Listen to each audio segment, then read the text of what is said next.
Welcome to another episode of Real BMX Racing, the podcast. Today's show is sponsored by 110% Nutrition, Answer BMX, and BMX Connect. With a special shout out to Toby Henderson over at Send It BMX. Today's guest is USA BMX women's expert Kittie Knauer. Kittie, welcome to the show.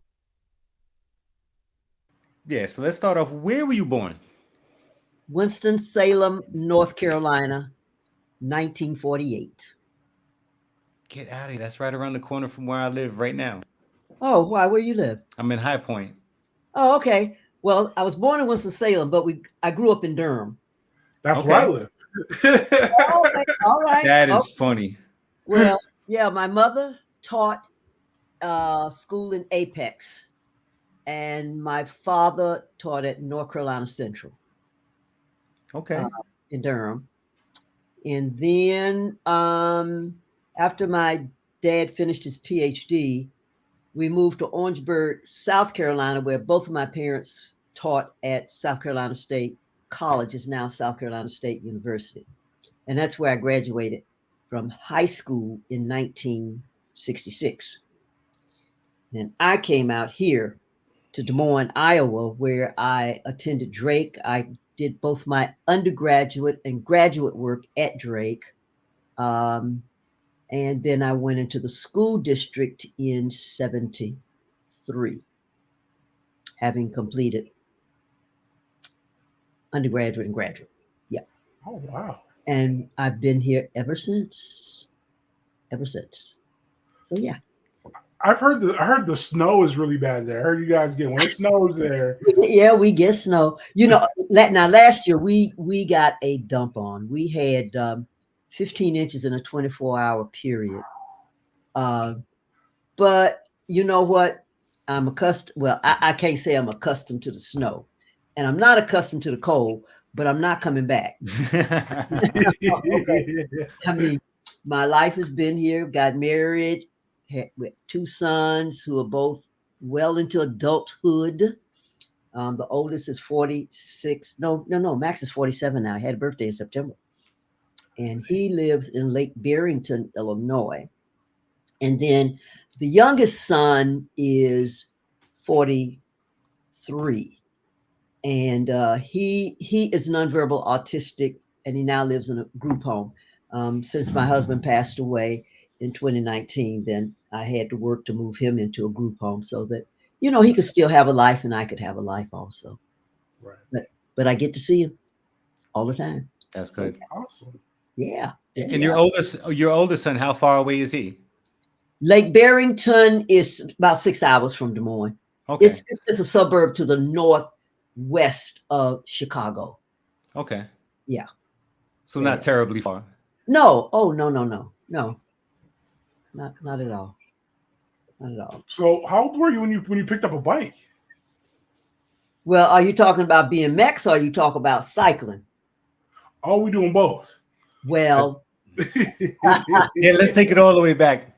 Okay, Yeah. we're taking it all the way back. So at the age of 10, each of us, and there were 7 of us kids. At the age of 10, we each got a shiny new bike at Christmas time. Okay, it didn't matter when your birthday was, but okay. And so I had 2 older brothers, and of course they had bikes. And when they weren't riding their bikes, I was on them. Okay, so when it was my turn at my 10th Christmas birthday, let's put it like that, I got a bike, and the deal was the older sibling had to teach the younger sibling how to ride. And so I'll never forget when my dad told my brother Martin, Martin, you're going to have to teach Kittie how to ride. And he said, she already knows how to ride. She's been riding my bike. Hey, here's the deal. You put the bike down and you're not riding it. What would you expect someone to do? Just look at it? Right. I rode it. And so I was self-taught in terms of the bicycle. Now when it and I continued to ride. I mean, even into adulthood, riding my bike to and from school where I was teaching, rode it clear up till I had my children. I mean, I was pregnant and riding my bike. when the weather was nice. I have to clarify that now. Okay. So no snow, no rain, and minimal cold. Okay. The BMX now, that was a whole different ball game, because you see, we had been racing at both road bike and mountain bike. I'd been doing that before I even got into BMXing. Okay. But the BMXing came about because son Max, who was 7 at the time. Now, have you all ever heard of RAGBRAI? Mhm. No. Registers Annual Great Bike Ride Across Iowa. It is the world's oldest. Last year was year 51. It is the world's oldest leisure ride, where you will start, and it's a week-long ride. And you will start on the Missouri River, where you dip your rear tires, and you will ride across Iowa, spending the night in 7 spots. Okay. Oh, And that's on day 7, you will dip your tire in the Mississippi River. And there are the route changes every year. wow. Now, I've done 32 RAGBRAIs. And son Max did his first one at age 7, clear through high school graduation. So this was something my husband and I and the kids did. Now, JP, we pulled in a Burley. So we began first with a Cannondale Bugger, and I don't know if you fellows know what that is. That's a backwards Burley that Cannondale made. Theirs was hard shell. Okay. Okay. And then we went through a Cannondale Bugger. We went through 2 Burleys and an adult Burley, which my husband and I pulled on our tandem. Okay. But we never left JP out. Never. So when the cycling came along, that's what we all did. The BMXing, though, that's a different story. Son Max and husband Dad Max started racing when little Max was 8, I think it was. Okay. And of course, we were traveling throughout Iowa. We had 7 BMX tracks in Iowa back in the day. And so we were hitting those tracks every weekend. We were hitting the track, a couple of tracks, 3 tracks every weekend. And then we expanded, into Illinois and up in Minnesota and to the west in Nebraska, and definitely to the south in Missouri. So was it just your son racing at this point? No, both my husband and son were racing. They both raced. Okay. Yeah, as a matter of fact, they both had hutches. Okay. Awesome. Son Max had the little 20-inch hutch, and my husband was racing the Cruiser, which he then gave to me, saying, "Here, honey, you can have this. I'll get me another one." Which he did. But see, he didn't realize it is a non-serial 1983 Cruiser hutch, 24-inch. And so that's what I started racing on. Now, here's the other interesting thing is, you know how as parents you go to the tracks and you're out there cheering, and you need to do this and you need to do that. And oh, by the way, I do have coaching credentials for basketball, softball, and track, because that's what I coached high school. Right. Okay. And then junior high school. Okay. So I know what I'm talking about, right? Right. Wrong. Yeah, wrong sport. Oh, no. That just wasn't happening. I figured I was already racing road bikes and racing mountain bikes. So why wouldn't I know what I'm talking about? Little Max had about enough of it. When he was 11, we out at the track, and I'm standing on the sidelines doing my typical mom thing. Now y'all know what I'm talking about, because I hear these parents doing all this, and I'm going, and I cringe when they do it, because I go, "Oh, come on, leave them alone. Just let them race." And so he said to me in front of some other folks, "Mom, you think this is so easy? Why don't you try it?"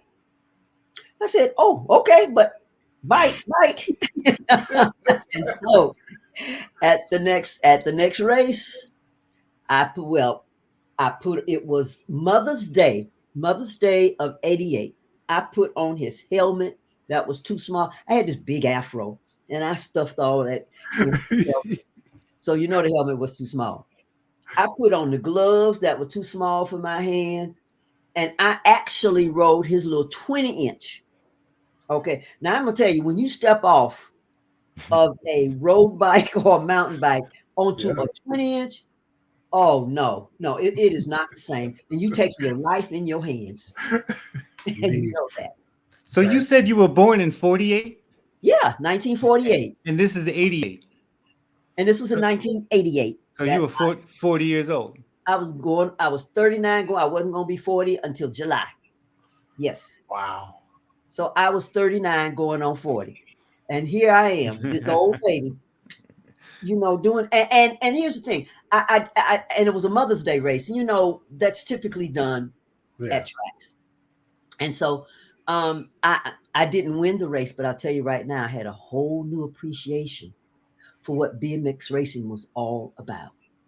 Because you can't do on a 20-inch what you're out there doing on your road bike or your mountain bike. Right. I don't care what anyone says. Okay. And so as a result, I started the racing. I mean, we were already traveling to all these tracks. And so, hey, why not? So, yeah. That's how I got into the sport. And, were you nervous your first national? If I was, I don't remember. Okay. I mean, let's look at this. First national would not have been until I think it was 90 or 91 when I actually raced my first national. We were still traveling. Lil Max was still racing. As a matter of fact, Lil Max was, we were with NBL. Now, we did have some ABA tracks, and we did race those in Iowa. Okay.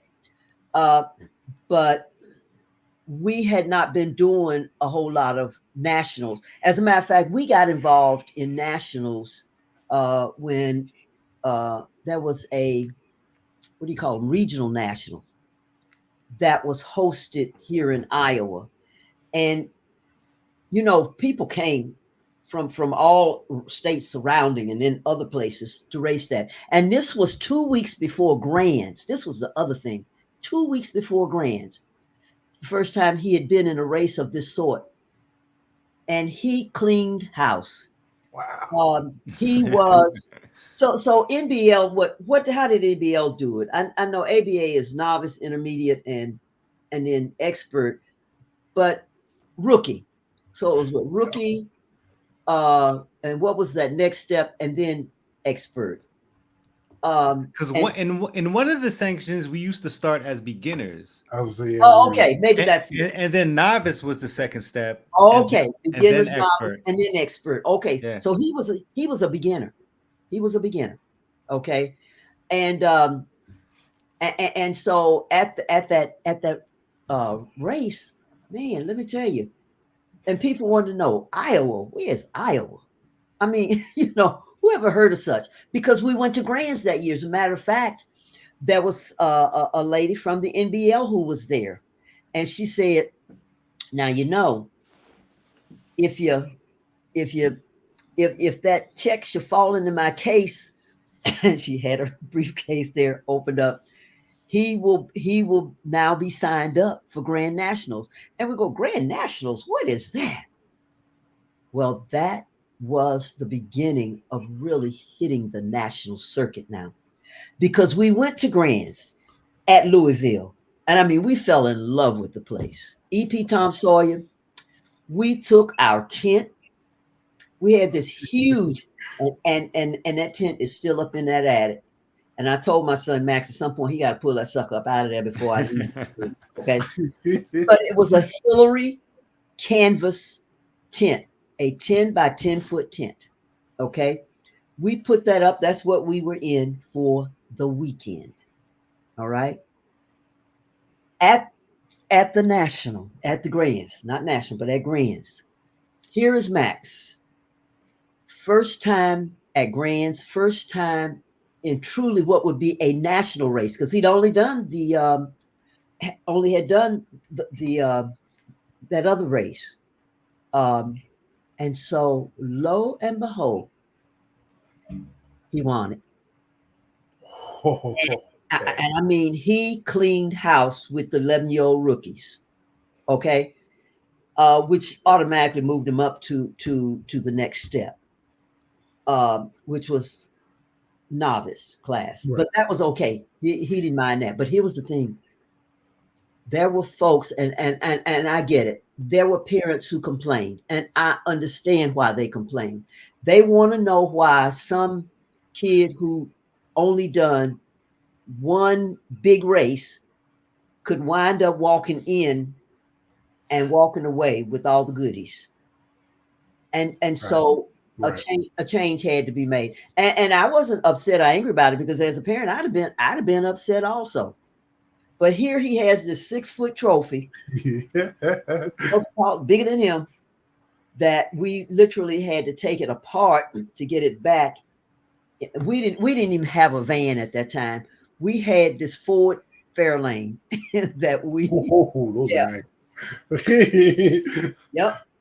You know, now I will tell you, when we got back, I did buy a Dodge Caravan at that point, because I said, no, this just is not gonna work. Gotta have a car for bikes. So did you have a bike rack on the Ford? No, we had a bike rack on the roof. I got you. That's forward. But yeah, no. But yeah, his bike was the only one that we were taking to Grands, which was that hutch. We look up and we got sponsors coming in our direction, not knowing what sponsorship meant. And one of the things my husband and I said was, whoa, we're going to slow this roll a bit, because we need to take a look at what this is all about. Because of course they want you to go race. Now, my husband and I were both teaching at the time, and we just couldn't take off. And keep in mind, the races were just Saturday and Sunday, except at Grands. What didn't they had a Friday I don't know what, I can't remember what that. I remember Grands was still like Thanksgiving weekend, so it was literally like Thanksgiving Day all the way to Sunday. No. NBL was Labor Day weekend. Oh, okay. Yeah, the ABA was Thanksgiving weekend, because that following year we went to all the way to Oklahoma City. Now, that's a haul from Des Moines. Yeah, it was tougher to get to Oklahoma City than it was for us to get to Louisville.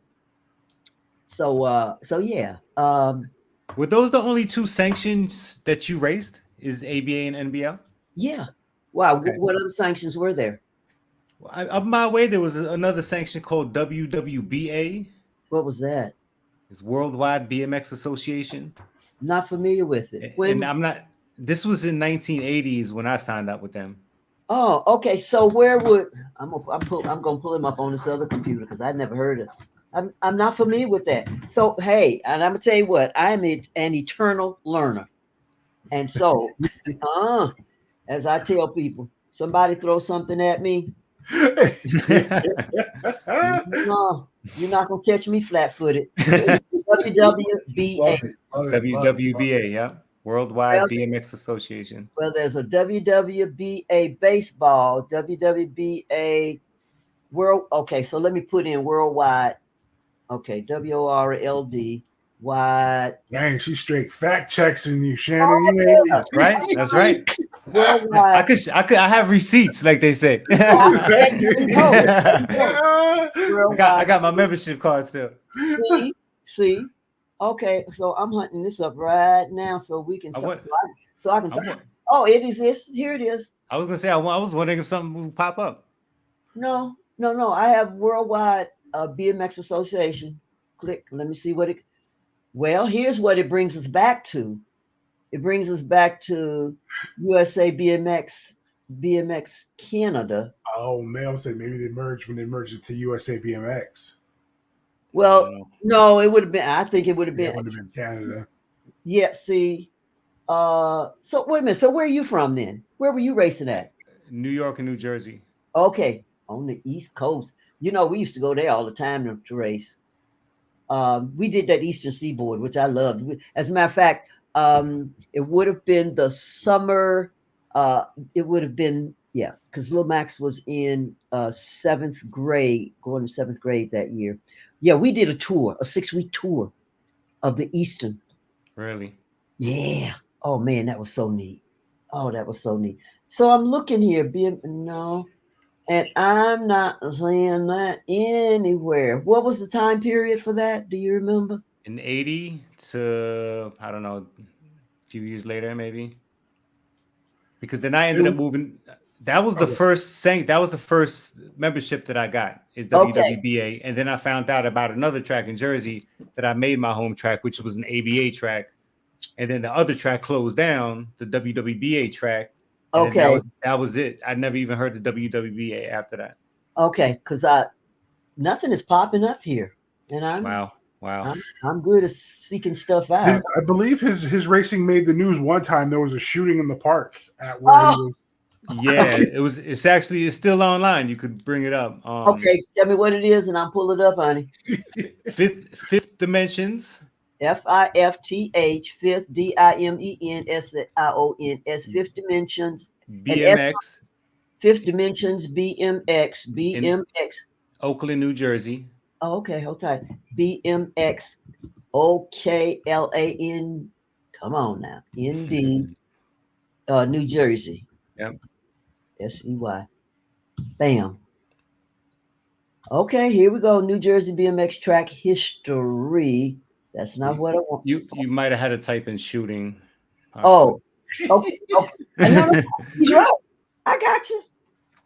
Okay, so I'm going to put shooting in SHOOTING. Now to pop up. Bam. Okay. Results for shooting 50 mission BMX Oakland, New Jersey. Do you want results for shooting in 50? Yeah, that's what I want. Give me what I want. Yeah. Okay, here we go. Oakland is a borough. Okay, you're in New Jersey. Anyone remember the pool shooting in Oakland, New Jersey? What year? This is that was it. 1985. Boom, yep. That is. That was it.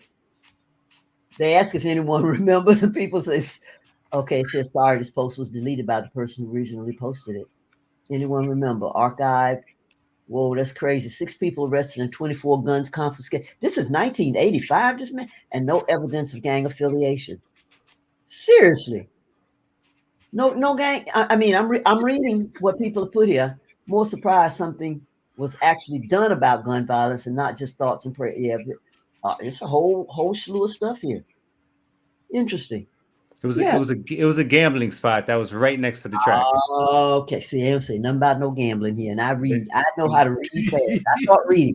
So they bust people into this place to gamble. I mean, there was tons of people there at the time. Oh wow! And then they got mixed in with the BMX track and our stuff, and it was just okay. So that's why the track shut down, because of the foolishness going on next door. Pretty much afterwards, yeah, the whole place shut down, the whole the whole park. Yeah. Oh wow! No, it's there. Okay.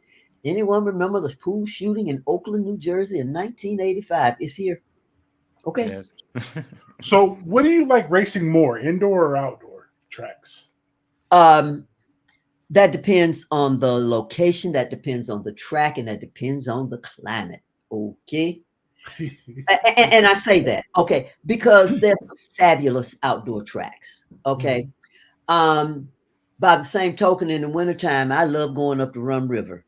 And I don't know if you've ever been to Rum River. I heard about that track. It's nice, yeah. Let me tell you that. Oh, see, you got your shirt. Okay. I really enjoy. They have put something together that is outstanding. I remember when Rum River was an outdoor track. Okay. Oh, wow. Okay. And you need to understand, up in Minnesota, it does get a little chilly in the wintertime. But I also appreciate the fact that that the people in Minnesota know how to continue to have fun, be it freezing cold or just hot as Hades. Okay. And so they accommodate whatever's needed. We know BMX is a year-round sport. So what do you do when you're that far north and you can't get to one of those southern climes to race? Now Put a I've done top on racing. it. Yeah, I've done racing in Florida and I've done racing in California also. So what you do is you put a cover over it. DeSoto, Texas, really nice. It's a covered facility. Okay. Even Hardesty, which is where I'm leaving for tomorrow in Tulsa. All right. So you can race literally year round in at Hardesty or in DeSoto as long as it doesn't get too cold because it's not completely enclosed. Rum River is completely enclosed. However, they bring the summer and the sun in by opening up those huge doors. Okay. Nice. I am chair of a committee here in Des Moines where we are working to develop an all season sports complex, indoor complex for cycling and skating, and we talk Wow. about all types of cycling. We're looking at what could possibly be a $10 million or more project. Okay. We were able to raise the funds for the feasibility study. So we're in that feasibility study stage. I asked why they look at me to be on the committee. They said, well, Kittie, you know, that track out there here in Des Moines. And yeah, I did spearhead that. That was I started that project back in 1999.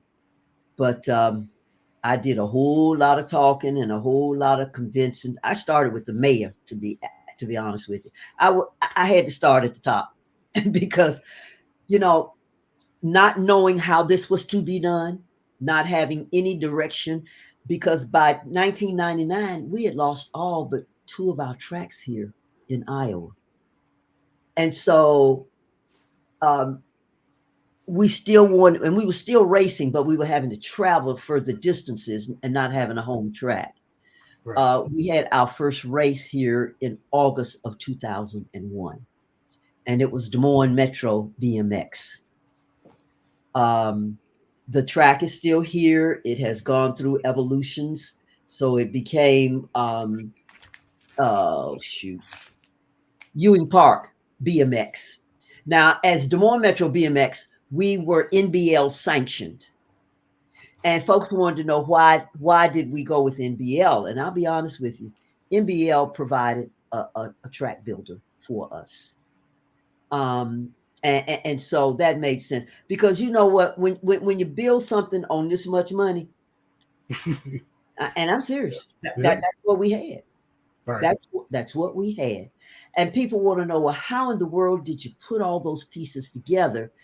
One of the things that really helped was that I was in the school district already, and I knew folks who would be able to help us. After all, I'm working with kids all day long. And I was working with their kids, and these were people who could make sure we had what we needed. Work with Parks and Rec, worked with also our Polk County supervisor, and with the city council. So I got to know all these folks, but many of them I knew because I had been working and teaching their children. So that really helped to make a difference. And I moved from being from a classroom teacher for 13 years into the administrative position of a vice principal. That was from 86 to, I taught from 73 to 86, and then from 86 to 1994 as a vice principal. And then from 1994 until 2007, when I retired, I was a high school principal. So, I got you name them, I knew who they were. All right. The other side of the coin, one of the things that I was doing also is, even though my BMX life was growing, I made it a point to get kids involved, not in BMX, riding bicycles. And I'll tell you why. You'd be surprised at how many kids don't know how to ride bikes. Yeah. And you say, but you see them darting out in the street in front of everybody, don't know what they're doing. Ride 2 blocks and drop. I'm talking about engaging in the joy of cycling. All right. And people in the community gave me bikes. And I'm talking about great bikes, Bianchis, Giants, Treks. They're Trek bikes that were better than what I was riding on. Okay. You name the bikes, they came to me. And so on weekends when I was teaching, I would take a group of kids out on a Saturday or a Sunday. Parents would drop them off there at the school, and we learned how to wrench bikes. I had to teach them how to wrench bikes. One of the things I like about cycling, math and science, math and science, math and science. And they had to be able to tell you, well, I know what the air pressure is if I put it in this 20-inch tire compared to this little skinny tire. Okay. And you don't even think about that. You just get on the bike and ride. The things that we learn, 3 important things, your ABCs: air, dealing with the tires; B, brakes; C, chain. Those are the 3 important components of the bicycle. Right. Okay. They had to learn how to change out flat tires. I hope y'all think I wasn't going to be doing it. Okay. and here's one of the reasons. Over the years, my hands, as a matter of fact, when I saw my physician today for my annual checkup, he looked at it, he says, "Oh, Kitty, this is just getting worse." I said, "Yeah, I've gotten smart. I wear a brace on each hand."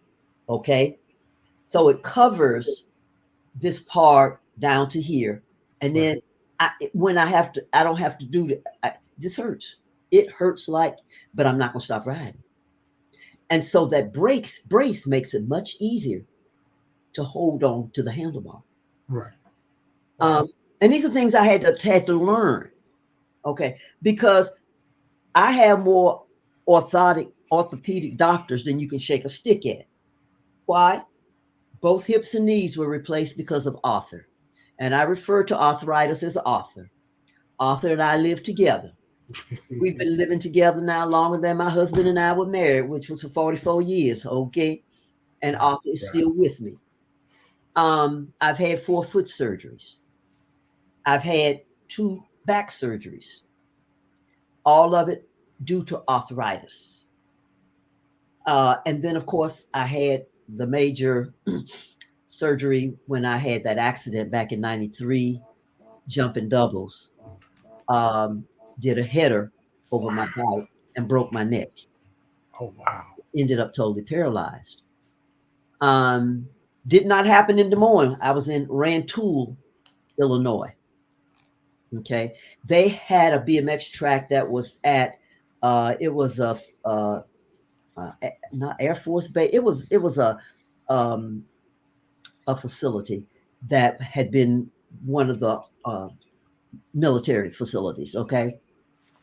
And when that happened, I'll never forget where I was taken to the hospital, of course, and I'm from neck down. I was totally paralyzed. The neurosurgeon said at that time, "You know what? If I can't find a physician, a doctor in Des Moines, you're gonna be here for about 6 weeks." And I said, "Here it is, August. I got to be back in my building as a vice principal. Okay, I can't be here to no August. I mean, you got to be kidding me, because that would have put me actually into October, which it did, but I wasn't there. He found a neurosurgeon, and this happened on a Sunday. Found a neurosurgeon who he was satisfied with. I was transported back to Des Moines on a Wednesday, and that's when I met the doctor.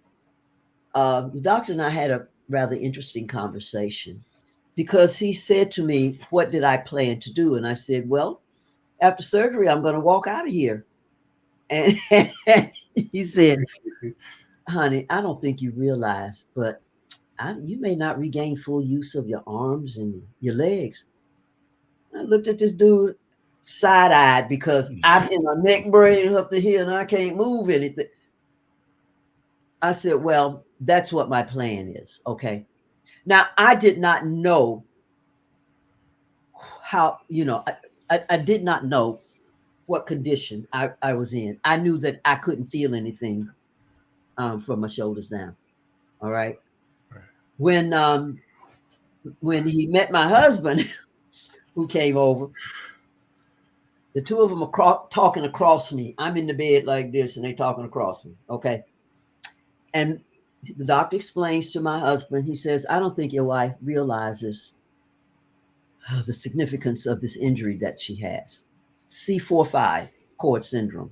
Okay. It's the same type of break that Christopher Reeves, who was Superman, had. Oh, wow. Okay. He was the horseman. He did his when he fell off of his horse and broke his neck. Yeah. I did mine when I did a tumble off of that bike. And I had everything on. Okay. Max said to him, he says, I don't think you understand my wife. She says she's going to walk out of here. If she regains use of her limbs, she's going to walk out of here. That was on a Wednesday night. Thursday morning, I had surgery. When that doctor returned to that room of mine on that Friday morning, I was standing up and the man, get out of here. Oh, yeah. Now, I will tell you, here's what I had promised myself. One, I was going to walk out of that hospital. Two, I was going to get back to the physical shape I was in before I had that accident. Mind you, at this time, I'm already doing nationals and we're traveling all over the country. We'd leave Friday right after school and get our behinds to wherever it was we needed to get to and race. And the boys would sleep Sunday night coming back. The deal was Max had to have his homework done before he got out of the car. Okay. No. That was the deal. Okay. Right. And then Sunday, and they would sleep going back Sunday night. My husband Max and I would take turns driving. We would be doing one of these numbers Monday morning, but we would be where we were supposed to be. He was teaching. I'm vice principal now at this point. So and we did that. We did that clear up until he graduated from high school. And so the second thing was I was going to get back to physical shape I was in. And then the third thing, I was going to use that accident as a way to get my students, wherever I was to work and I worked with, to understand, don't you ever let somebody tell you what you can and cannot do. Yeah. You are going to give it everything you have. And I insisted that my students would do that. Well, I was off work for 6 weeks. And believe it or not, I had accumulated enough time between having my second child, which is Joseph. He was born in 81, to when I had that accident in 93. I was still being paid the whole time. I had accumulated enough sick days because I didn't believe in being sick. I'm gonna tell you right now, if I had to be in that classroom, by George, you were gonna be there. If I had to be in my vice principal's office, by George, you were gonna be in that building. Okay. And so I carried that with me. It took me 2 years though before I could feel the bottoms of my feet. And that's because the nerves had to regenerate. All right.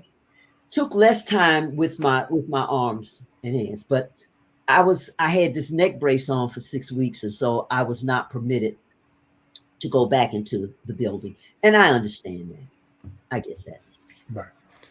So how long was it before you were able to get back on a bike and start riding and racing? Oh, honey, let me tell you what, that happened in August. Okay. That was August of 93. I had been racing my rear end such that I wanted to be able to qualify to go to Worlds, which was at Waterford Oaks in 1994. Now, mind you, we didn't have women's classes, cruiser classes. I was riding with the men all this time, from 88 to the time, okay? And so, as it turned out, Grands that year, I will never forget. They moved Grands that year. It was moved to Memphis. Was it Memphis? It was not at It was not at E.P. Tom Sawyer State Park. And you had to ride grands in order to qualify to go to Worlds. That's how it was then. Okay. Okay. And I still had, and that was, of course, Labor Day weekend. I still had this collar on. I got a picture of myself, that collar. And I put on one of my husband's shirts because I couldn't get anything over my head. and I did have on my race pants. NBL assigned 2 people to me. One was to hold my bike, because keep in mind, your bike had to be in the gate with your plate. Okay. Right. And the bike had to cross the finish line. It doesn't say anything about the body. Okay. So there was a person who was responsible for my bike, and then there was another person who was, and I was not allowed to put my leg over on the other side. I had to sit side saddle at the gate. The gate dropped. He pulled me up.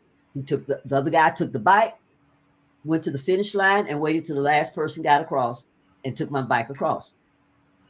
That's how I made it to Worlds for 94. Because during the summer, we had gone to, and I think it was in July, they had a national there. And the track was ready, for Worlds and what have you. So we went, so we would know what it was going to be like. Right. Lil Max and I and brother JP, we went to Waterford Oaks and raced. And so I qualified for Worlds in 94. Now, here's the interesting thing. Keep in mind, there's no women's class, and people coming from all over the world, and they see me, and I'm racing with the men. And of course, the men had age classes. So, because my husband and I raced in the same age class. And this guy from England, I will never forget. He wanted to know why did he said there weren't any women cruises? What was I doing? There with them. And I said, I'm in your moto.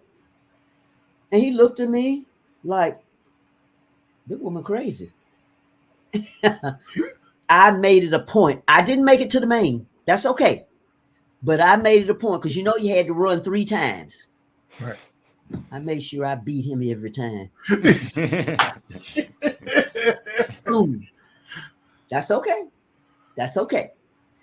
At that point now, it was time. They said we're going to create a women's class. Because one of the things I started doing when I was racing, I don't care where I went, even local races. Ladies, come on, let's race. Ladies, come on, grab your son's bike. And I should have watched myself about grab your son's bike, because I knew what that was all about. We ain't doing that.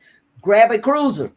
And my thing, reason I would encourage women to go to the cruiser is because that's more akin to the size of the bike that they would have been riding, be it a road bike or a mountain bike. Right. Okay. But it was only a 24 inch. And so, hey, I loved it. So, I ran with the guys. I've got pictures of me having run with the guys, and some of them I beat, others I didn't, and it was no big deal. It was fun. It was fun. And so, that's how we began to grow that women's class. Ladies, you all come here every practice day with the kids. Come on out here with me. Hey, you all come to the races. Come on out here with me. We can have fun. We can have our own class. And so that happened. We have thousands of women throughout the country. A lot of them are doing just the local stuff. Fine. There are others who are also doing the national stuff, or doing the Gold Cup series, or doing their state series. But the women are now involved. Yeah. I still get invited down to San Antonio, working with Black Girls Do Bike. And they come out, and I tell you what, last February, it was cold in San Antonio. That wasn't supposed to be. It was cold. It was colder in San Antonio than it was in Des Moines at the time I went down there. I could not believe it. But I go down and we work together. This past year, I was in April or May. I sponsored our Women and Girls Day at our track. So they didn't have to pay anything. Everything I made sure everything was taken care of. Oh wow. We had a blast. And as a result, ended up with about 3 women. And these are parents. Okay. They had never raced, had never, and even though I'd been having conversations with them, but they're now racing. Hey, that's great. That's what we want. Yeah. The power of now, even here in Des Moines, I've had to race with the guys because I may not have any women in my cruiser class, or I may not have had women in my girls expert class, and that's okay. As I say to the young people now, I'm either racing my sons or my grandsons. I'm either racing my daughters or my granddaughters. At 76, the next oldest is, well, at our track is only 30, 40, 30. No, she's not even 40 yet. So, yeah, so be it. But it doesn't matter to me. Doesn't. Right. What kills me is when the guys in their 40s and 50s, they come to the track. I try to recruit them, especially the older guys. I see gray hair on them. I'm going right to them. There you go. There you go. Especially if I know they don't ride, and especially if I know they probably could use some exercise, right? But they always say, "Oh man, I'm too old for this," and I'm like, "Bro, I'm 52, man. Come on, stop." And then I point to all the old guys at the track. Look, he's 50, he's 60. There you go. There you go. For me, it's really been wonderful because I've been invited to a number of women and girls events. Rum River, this past year, oh my God, there were over 200 girls and women, just girls and women, because it was on a Wednesday night. I'll never forget, and it was only for girls and women. Now we had a lot of men who came, and some of the guys came to help out, but this was just a remarkable. Unbelievable. And some of these came from some of those tracks further north. Rum River is easy to get to once you get just a little north of the city. But that's the other thing. Minnesota has just goo gobs of tracks. Yeah. And but the women came out on a school night, on a work night, knowing they had to go back home. And we had such fun. It was just unbelievable. So yeah. I think it's important that we continue to encourage people to get to become active. Yeah. And I don't care what the activity may be, but here's one of the things that bothers me is that when we get to be my age, folks, oh, honey, baby, I just can't. Don't tell me you can't. My students knew better than, especially when I became a principal of the alternative high school. Don't you dare come here and tell me you can't do something. if I'm here, you're gonna be here with me. Okay, that's how this works. And a number of students were required to attend my alternative high school because they may have been a part of the court system or for other reasons. Okay, but I made school fun, and that's the other side of the coin. That's the other side of the coin. How much fun can we incorporate in the learning? Even after I left Scavo, another gal took up what I had been doing with cycling with kids, and she created, it's called Booking on Bikes. Okay. The idea being, and she did, I would come over and help her. We'd come over and I left all those bicycles at Scavo when I retired. So there were bicycles for kids, and she was getting kids out. And we're talking about kids who are 16, 17, 18, 19, 20, and they'll tell you, I know how to do it, but they don't know squat. Yeah. Yep. And the other thing is understanding the importance of as I would tell kids, I want you to be able to demonstrate proficiency. Okay. So now you're going to demonstrate to me what you have learned via the cycle. We used to not have, I'm trying to think of the subject matter for these kids. We taught biology. We didn't do chemistry. But I wanted the kids I wanted the kids to be able to use what they learned in the classroom and relate it to something that was fun. Several times a year, I had a police escort to the bike trail, to the bike head, and we would go for, okay, so it's 8 miles down and 8 miles back, 16-mile ride, okay, from the trailhead. Now, I can do that with my eyes closed. These were students, these were young people for whom that just, they thought it was an impossibility. Now, if I tell you there's food, you show up. And we fed you. We had a great breakfast beforehand and police escort to the trailhead. Kittie, how you get the police to, during a weekday, school day, to escort you and my brew, and I'd have 30 to 40 kids. Okay. Staff went along, riding our bikes through the city streets to the trailhead, depending on which way we were going. All right. Awesome. Ride those bikes from the trailhead to where we were going to stop to have lunch. And then we would ride back, and I would have police escort us back to the building. That's cool. Now, you know, usually when those kids would see the police officers. Yeah, that's what I'm saying, okay? Yeah. This was time. This was a time. And these were some of the same officers, but this was a time when this was on the positive side. All right? Yeah.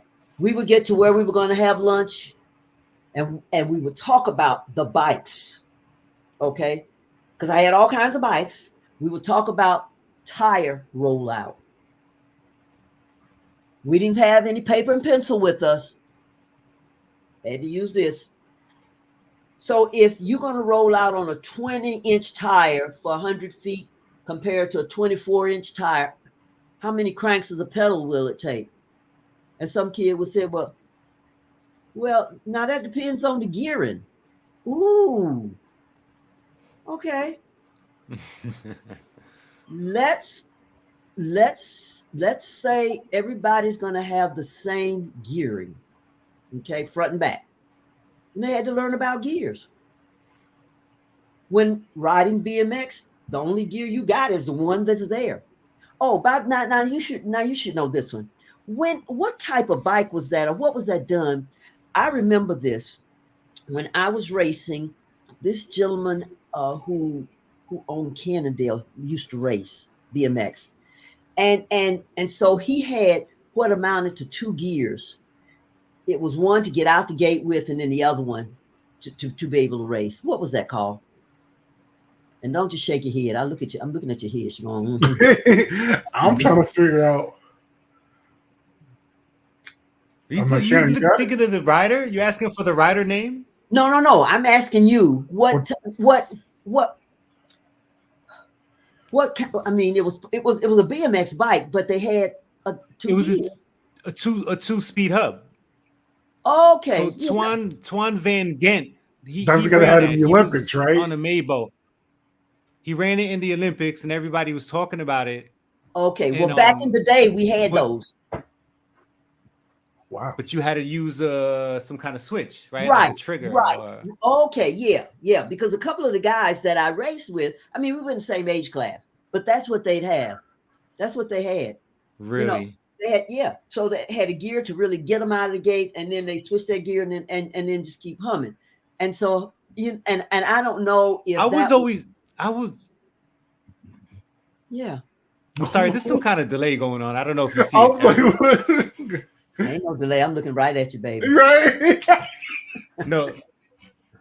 Yeah, we're good. Anyway, it was the delay. She had to catch up on my end. Okay. I didn't hear anything, but I saw your lips moving. Oh, okay. But then you stopped, and then I heard you.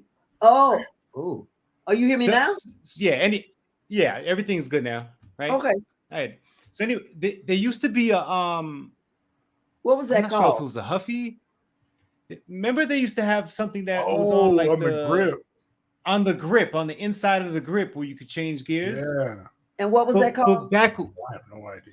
Oh, come on, y'all young. You I have no idea. Yeah, I don't know what that was called. I just knew that I was always racing with the single gear, so a real bike. We had that was on a Huffy, like a department store bike. But anyway, right. I was told that was not BMX regulation, Well, I didn't ready. think it was. Yeah, I didn't Because you either. could But change gears. Like that's like riding a mountain bike or a 10 speed exactly, on it. Like you exactly. just can't, But it was allowed with the mean cruisers, and I didn't understand. But not that mattered to me, because all I had was all I had in terms of the bike that I was racing. Okay, Right. I mean, when we, as I tell people, we were educated. We weren't paid any big bucks, and I was racing against, especially some of these men. Like Everett Rosecrans. You remember him? Sean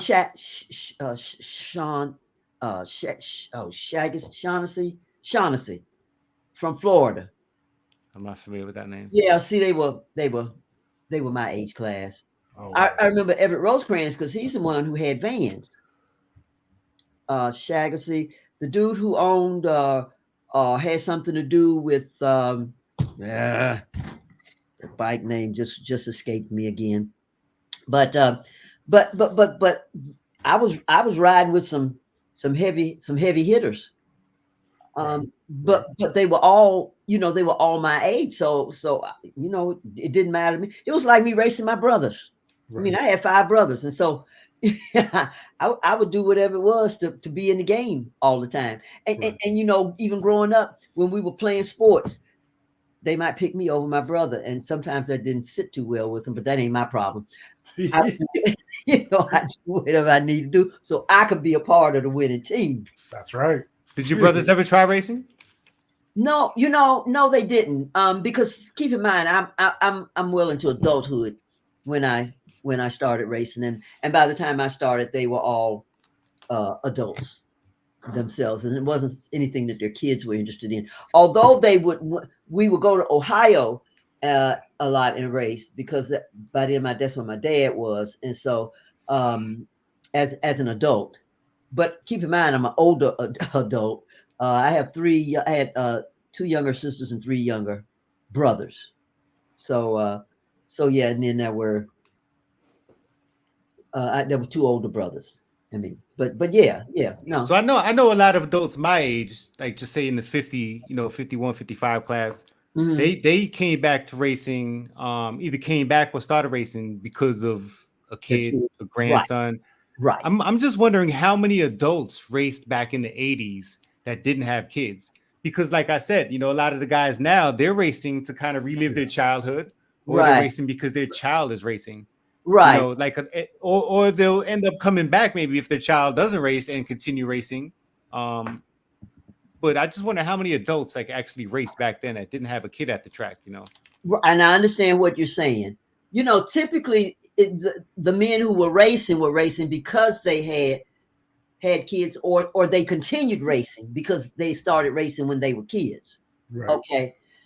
For the women, that was just totally different, because we didn't get involved until after we were encouraged to come out and race. Or today you have them who have started and they have continued to race even into adulthood. But the old folks like me, well, there's no one else, none of those women that I raced with who were my age, because we did start having women's classes, they are not still racing. I am 76.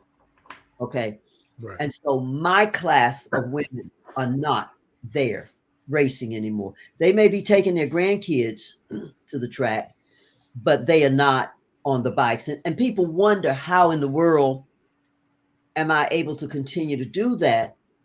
But I just do what I need to do. As I tell people, cycling is my joy.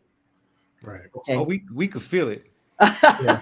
I could tell. Definitely. Listen, let's talking about having fun. Have you ever missed your moto, like when you're just trackside talking to somebody, and like let me tell you what. I would like to tell you I have, but that'd be telling the tale. Here's what happens when I'm not up there or wherever I'm supposed to be. my name is sung out all over TV. Yeah, and they're coming to get you. Seriously, no, they Chicken. hold up, and I tell them, I said, you know what, you shouldn't be doing that. We don't want to hold it for the kids, so let's not do that. I'm sorry, I forgot who I was talking to. I'm sorry. So and so but they say, but Miss Kittie, we're not running, and the women will tell you, because keep in mind, I'm running with younger women, and Right. and they will tell you, we're not gonna run without her. I mean, I have actually seen and heard that we're not gonna run without her. And I said, look, I will make it a point. I'm gonna be here. Okay. That's awesome. There are times I do get involved in conversations. I'm involved in conversations because I'm talking to people, and I can't tell you how many people stop and especially guys. Hey guys, Everett here with Real BMX Racing, the podcast. We had such a great interview with Miss Kittie that we had to break it down into 2 parts. We actually went over on our time, and I just decided to go ahead and cut it in half, and so that you guys can enjoy half of it now, and we'll sprinkle a little bit later for you guys before it ends. Hope you guys enjoyed the first half.